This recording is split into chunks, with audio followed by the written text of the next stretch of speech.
Okay, तो इस direction में खिसकेगा जिसको हमने R से दिखाया। For the object is shown by an arrow in the figure, work done on the object by the force F will be।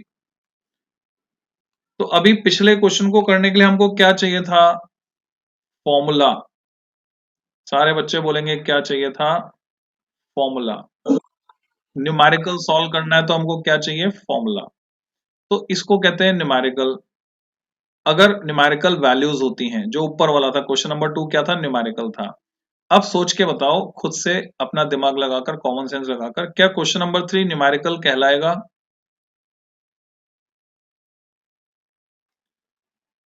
Question number 2 was a numerical. Why it was numerical?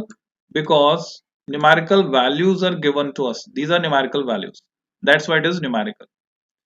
तो क्या हम question number 3 को numerical कह सकते हैं या इसको नहीं कह सकते न्यूमेरिकल? क्या यहाँ पे न्यूमेरिकल वैल्यूज दी हुई हैं बच्चों?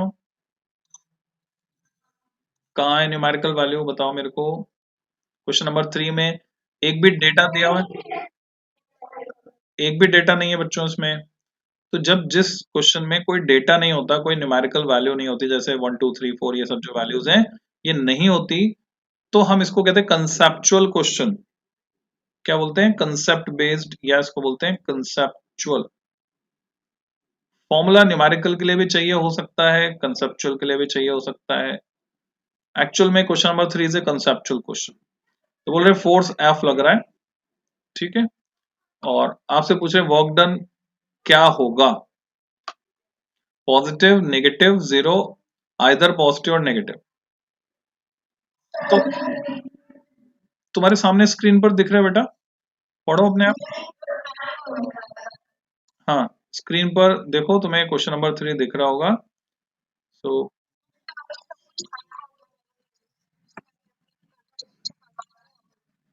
तो वो उससे काम नहीं बनेगा बेटा, वो तो तुम्हें दिखेगा तभी काम बनेगा, सिस्टम तो सही होना जरूरी है।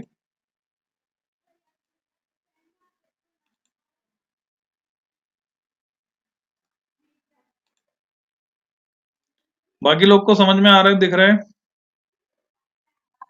क्वेश्चन पढ़ लिया तुमने? तो देखो अब इसका फॉर्मूला क्या है, फॉर्मूला नोट करोगे तुम अपनी कॉपी में। वर्क डन हम कैसे निकालते हैं? वर्क डन होता है force, F is force into displacement. Force is vector quantity, इसलिए ऊपर में एक एरो लगाऊंगा, उसमें डायरेक्शन भी होती है। Displacement is also vector quantity, उसमें भी एक एरो लगाऊंगा क्योंकि डायरेक्शन होती है। मैं इसकी डिटेल में ले जा रहा हूं तुमको समझाने के लिए, क्योंकि इसके लिए कुछ डिटेल्स चाहिए।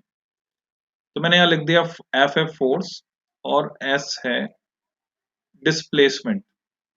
जो जो मैं लिख रहा हूं वो तुम कॉपी में लिख सकते हो। डिस्प्लेसमेंट। अब तुम्हें ये समझना है, बहुत ही काम की बात यहाँ समझ में आएगी तुमको। फोर्स लग रहा है बच्चों नीचे, और डिस्प्लेसमेंट किधर हो रहा है? उसके 90 डिग्री पर। पहली बात तो ये बताओ, क्या ये पॉसिबल है कि हम इसको धक्का मारें नीचे की तरफ और ये खिसक जाए इधर? इज इट पॉसिबल और नॉट? हाँ, इट इज नॉट पॉसिबल, क्योंकि जिधर फोर्स लग रहा है उधर डिस्प्लेसमेंट होगा, ठीक है। तो क्या ये फोर्स उधर खिसका सकता है? हमारा जवाब है नहीं खिसका सकता। जब नहीं खिसका सकता तो क्या इसने कुछ काम किया? उधर किसी और की वजह से खिसक रहा होगा। तो जब ये उधर खिसका ही नहीं सकता तो क्या इस फोर्स ने कुछ काम किया? तो मोस्ट प्रोबेबल आंसर क्या बना तुम्हारा 1 2 3 और 4 में से? Zero is the correct answer. अब ये हमने लॉजिक अलग लगाया, ठीक है। अब यहाँ जो एक्चुअल में लॉजिक लगता है वो थोड़ा सा समझ लो ऐसे ही, है ना। डिटेल में नहीं जाएंगे, डेप्थ में नहीं जाएंगे, बस थोड़ा सा ऐसे मानते जाना, समझने की कोशिश करना। गौर से देखो मैंने फॉर्मूले में क्या लिखा है। मैंने फॉर्मूले में जो लिखा है वेक्टर एफ दिखाया, वेक्टर एस दिखाया, बीच में एक डॉट लगाया। इनटू नहीं लगाया मैंने, ऐसे नहीं लिखा इनटू, मैंने लगाया डॉट। बच्चों इसको कहते हैं डॉट प्रोडक्ट। वेक्टर्स में हम पढ़ेंगे, ऐसे मानते जाओ। इसको क्या कहते हैं? हम इसको कहते हैं डॉट जब लगा के दिखाते हैं, it is called dot product. Why it is product, दोनों मल्टीप्लाई हो रहे हैं, एफ और एस दोनों मल्टीप्लाई हो रहे हैं, that's why it is called product. Dot लगा के दिखाया, that's why it is called dot product. अब इसकी जो वैल्यू होती है वो इस तरह से होती है। हमने देखा कि फोर्स अगर उस डायरेक्शन में नहीं लग रहा, अगर ऐसा होता कि ये ऑब्जेक्ट है, फोर्स इधर लगा रहे हैं, डिस्प्लेसमेंट भी इधर ही होता, अगर ऐसा होता तो बताओ फोर्स और डिस्प्लेसमेंट के बीच में कितना एंगल होता? जिधर फोर्स लग रहा है उधर ही डिस्प्लेसमेंट, तो एंगल कितना है फोर्स और डिस्प्लेसमेंट के बीच में? अगर मैं दोनों के बीच एंगल थीटा बोलूं, जैसे यहां एंगल कितना है, यहां एंगल है 90 डिग्री, दिख रहा है 90 डिग्री, तो यहां कितना होता? 0। ठीक है, और फोर्स अगर इधर लगे और डिस्प्लेसमेंट इधर हो तो एंगल कितना हो जाएगा? सीधी लाइन नहीं खींच पाया मैं, 180 डिग्री। 180 डिग्री। अगर ये ऑब्जेक्ट ऐसे है, फोर्स तुमने ऐसे लगा दिया और डिस्प्लेसमेंट इधर हो रहा है, दिस एंगल इज 45 डिग्री, ये फोर्स है, ये डिस्प्लेसमेंट है।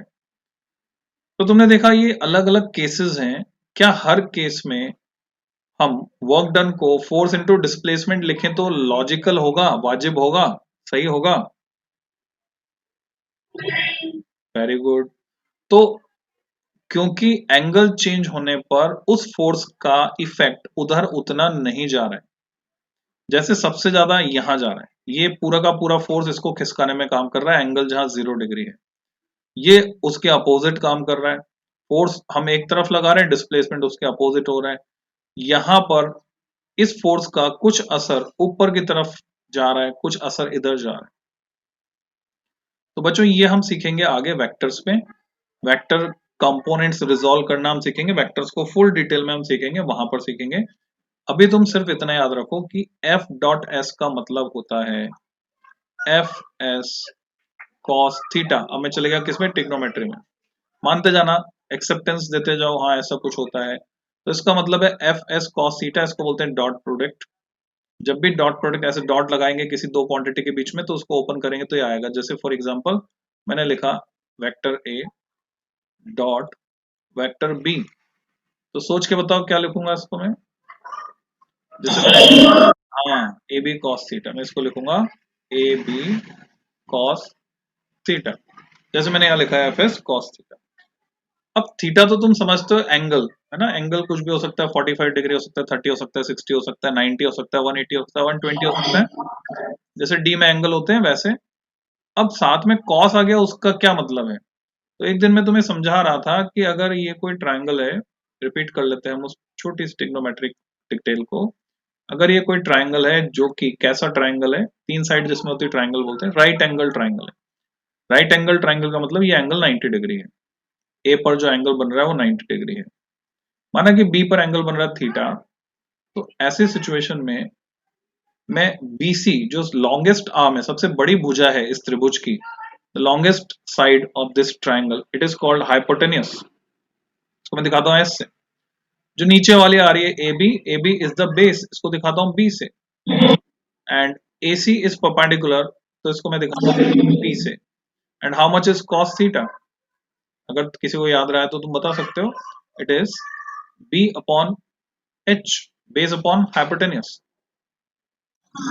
And what was value of sin theta? Sin theta is perpendicular upon hypotenuse. अच्छा, हम इंटरेस्टेड है अभी cos theta में, यानी बेस अपॉन हाइपोटेन्यूस। ऐसे चाहे तो हम निकाल सकते हैं, पर अगर हमें एंगल थीटा सीधे पता हो तो देखो बच्चों, cos 0 की वैल्यू होती है 1, cos 90 डिग्री की वैल्यू होती है 0, cos 45 डिग्री की वैल्यू होती है 1/√2। हमें कुछ वैल्यूज की जरूरत पड़ती है, तो आज के लेक्चर में हम एक छोटी सी डिटेल तैयार करते हैं, ये वैल्यू याद कैसे रहे हमको, उसका एक तरीका सीख लेते हैं। यानी तुम्हारे लेवल के हिसाब से हाई है पर आसान है, और तुम बड़े आसानी से सीखकर दूसरों को अचंभित कर सकते हो। तो इन वैल्यूज की हमें जरूरत पड़ती है, तो तुम्हें क्या करना है बच्चों? एक टेबल बनाओ,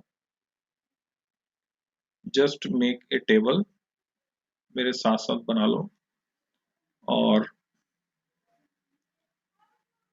अगर मैं तुमसे कहूं कि एक के 4 हिस्से करो, तो एक के 4 बराबर हिस्से कितने होगा? 0.25 0.25 एक रुपए में 4.25 होते हैं, चार चार आने। 0.25 plus 0.25 plus 0.25 plus 0.25, how much it is? 4 times 0.25, बताओ। एक चौथाई को 4 बार जोड़ोगे यानी इंटू 4, तो क्या मिलेगा? 1। 0.25 को 4 से मल्टीप्लाई करोगे तो क्या मिलेगा?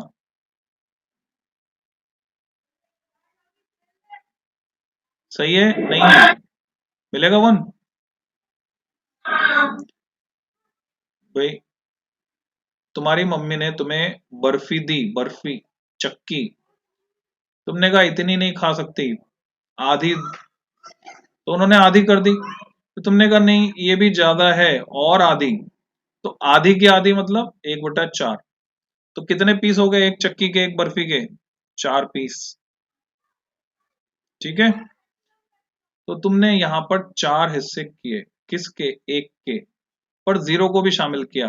0, उसके बाद 1/4, चौथा हिस्सा कहते हैं इसको। उसके बाद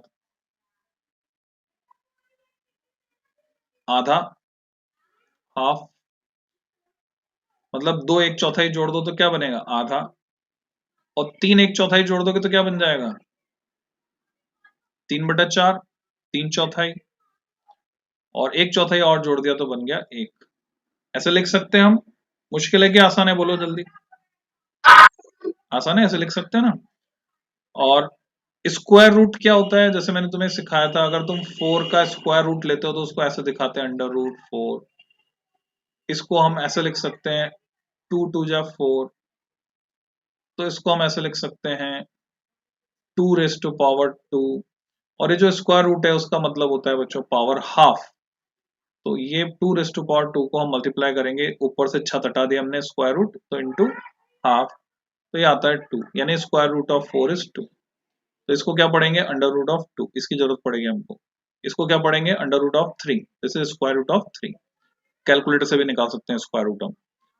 जैसे ये स्क्वायर होता है तो इसका उल्टा क्या होता है? इसका उल्टा होता है स्क्वायर रूट। ये होता है पावर 2, ये होता है पावर हाफ। यानी √3 का मतलब होता है 3⁻²। ये सब नहीं लिखना है, जो रेड कलर से मैं लिख रहा हूँ वो तुम्हें समझाने के लिए लिखा है। तो अब यहाँ पे आते हैं हम, sin 0। तुम क्या करो, इन सबका स्क्वायर रूट लेते जाओ, स्क्वायर रूट जो आएगा वही लिखना है। तो 0 का 0, 1/4 का 1/2, क्योंकि 4 का होता है 2, तो 1/4 का 1/2, 1/2 का 1/√2, 3/4 का स्क्वायर रूट लिया, √3/4 का स्क्वायर रूट लिया 2। 1 का स्क्वायर रूट लो चाहे 1 का स्क्वायर करो, 1 ही रहता है। क्या तुम्हें समझ में आया मैंने कैसे लिखा? मैंने ऊपर ये जो 0 1/4 1/2 3/4 1 लिखा था, इसका सबका क्या कर दिया मैंने? स्क्वायर रूट, सबका अंडर रूट ले लिया मैंने। तो 0 का अंडर रूट 0, 1/4 का अंडर रूट 1/2, क्योंकि 4 का अंडर रूट 2 होता है। 1/2 का अंडर रूट मैंने लिख दिया √2, 1/√2। 3 का अंडर रूट √3, और नीचे 4 आ रहा है उसका अंडर रूट 2, एंड 1 का अंडर रूट 1। तो cos थीटा में क्या करूंगा? जस्ट ऑर्डर रिवर्स कर दूंगा मैं। यहाँ 1 पर एंड हुआ है, इस 1 को उठाकर मैं सबसे पहले लिखूंगा, ये वाला 1 मैंने सबसे पहले लिखा। फिर उसके बाद ये √3/2 लिखूंगा, फिर 1/√2 एज इट इज आ गया, फिर ये हाफ, और ये 0 इधर साइन थीटा में सबसे पहले आया था या सबसे लास्ट में आएगा। साथ ही साथ मैं यहाँ पे एंगल्स भी लिख दूंगा बच्चों। ये है 0 डिग्री, ये है 30 डिग्री, ये है 45 डिग्री, ये है 60 डिग्री, और ये है 90 डिग्री। तो तुमने एक टेबल बनाई जिससे तुम, अगर तुमसे पूछे बताओ साइन 45 कितना, how much is sine 45 degree, तो ये टेबल देख के बता सकते हो साइन 45 कितना? साइन 45, ये रहा साइन थीटा, और ये रहा 45, कितना साइन 45? 1/√2। ठीक है, बताओ बताओ cos 60 कितना? cos 60 कितना, इधर से cos में गए, ये 60 तक गए, ऊपर से ये आ गया cos 60 1/2। तो ऐसे टेबल से हम बता सकते हैं। तो ऐसे ही एक की और जरूरत पड़ती है, उसको भी हम शामिल कर लेते हैं, दैट इज tan थीटा। जैसे sin थीटा cos थीटा से tan थीटा, और tan थीटा होता कितना है बच्चों, tan थीटा होता है sin theta upon cos theta, इसके बराबर होता है, यानी इनका रेशियो होता है। कैसे, जैसे हमने ऊपर जो लिखा था, मैंने लिखा था sin theta perpendicular upon hypotenuse, cos theta base upon hypotenuse. तो tan theta is how much, tan theta is perpendicular upon base. तो यहां से अगर तुम tan थीटा लिखते हो sin theta upon cos theta, sin theta की वैल्यू मैंने लिखी perpendicular upon hypotenuse, cos theta की वैल्यू मैंने लिखी base upon hypotenuse. Hypotenuse hypotenuse cancel हो गया, h से h कट गया, बाकी क्या बचा, बाकी बचा परपेंडिकुलर अपॉन बेस। तो tan थीटा होता है sin theta upon cos theta. अब इसके बेसिस पर मैं टेबल कंप्लीट कर सकता हूं, यहां पर sin theta upon cos theta, तो 0/1 डिवाइड करना है, यहाँ पे 0/1 tan थीटा की वैल्यू होगी 0/1, जानते हो कितना होता है, कौन बताएगा? 0/1 इज हाउ मच, 0। 0/1, 0 जहां पर आ गया न्यूमरेटर में, वो क्वांटिटी 0 ही है, 0 से किसी को मल्टीप्लाई करो 0। अच्छा, tan 30 बताओ कितना, यानी 1/2 अपॉन √3/2। tan 30 की वैल्यू मैं यहाँ पे लिखूंगा, वो क्या आएगी, sin 30 यानी 1/2 अपॉन √3/2। तो इसमें ये बाय टू कट गया, बाकी क्या बचा, हाँ ये 2 तो डिनोमिनेटर में था, √2 ऊपर जाएगा, इसको ऐसे लिखते हैं ना, हाफ, इसको उल्टा कर देते हैं बच्चों, दुश्मन का दुश्मन दोस्त, 2/√3 उल्टा लिख देते हैं ना। देखो, एक का दुश्मन है 2, √3 का दुश्मन है 2, तो एक का दुश्मन 2 है, तो 2 का दोस्त कौन है, √3। तो इस 2 के साथ ये √3 चलेगा, और फिर ये नीचे वाला 2 एक का दोस्त बनेगा, दुश्मन का दुश्मन दोस्त। तो 2 कट गया, तो क्या बचा, 1/√3। तो व्हाट वी गेट, 1/√3 रेशियो लेने। तो बताओ यहाँ क्या आ जाएगा, 45 डिग्री पे 1, 1/√2, 1/√2 कट गया, 1/√2 अपॉन 1/√2 दैट इज 1। तो यहाँ क्या आएगा, जो जो बताएगा वो सिकंदर, बताओ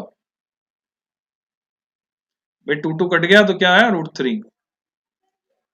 और अब कौन बताएगा 1/0 कितना होता है,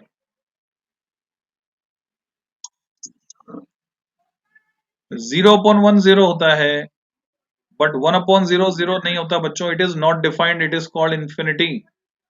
are you familiar with this symbol, this symbol is called infinite. What is infinite, उसका कंसेप्ट मैं आगे सिखाऊंगा, आज काफी टाइम हो गया। This is infinity. तो बच्चों नेक्स्ट टर्न पे, यानी कल, हम बात करते हैं इसके आगे की, ये टेबल तुम प्रैक्टिस करके आओ, इस टेबल को दोबारा से प्रैक्टिस करना। आज के क्लास खत्म करते हैं।